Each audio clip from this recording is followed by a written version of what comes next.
The morning begins like any other. A gray sky hangs over the city, and students drift toward school, half awake and half bored. Among them is Shun Takahata, an ordinary high school student. Inside the classroom, the chatter is the same as always. Laughter mixes with the rustle of notebooks and the dull hum of the fluorescent lights.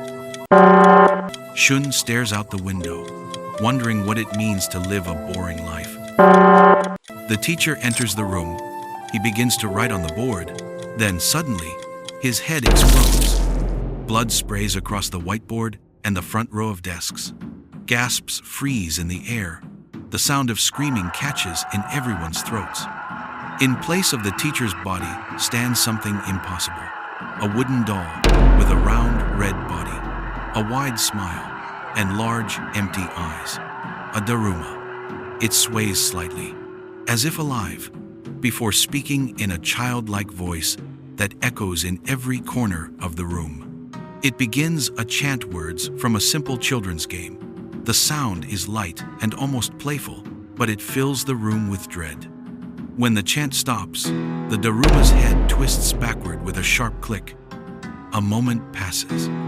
Then one of the students moves. Without warning, his head bursts open, and his lifeless body hits the floor. Panic erupts, desks crash, screams fill the air, and the classroom becomes a cage. The door won't open, the windows are sealed. There's nowhere to run. The Daruma begins to chant again. The students realize the rule. They can only move when it's chanting.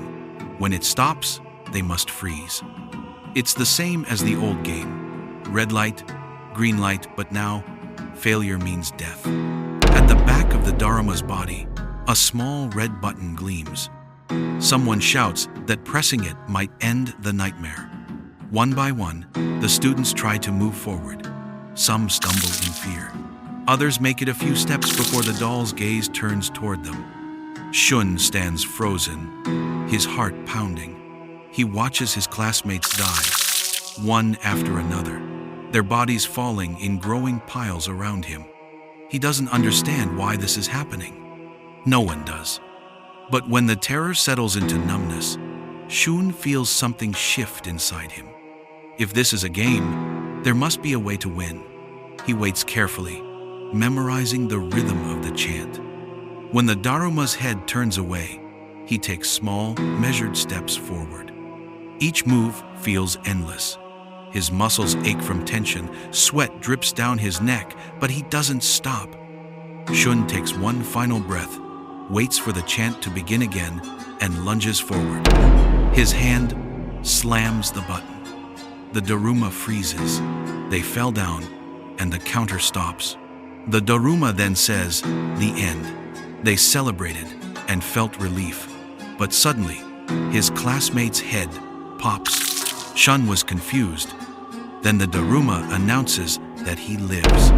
Then he screams in despair. Subscribe if you want the full story.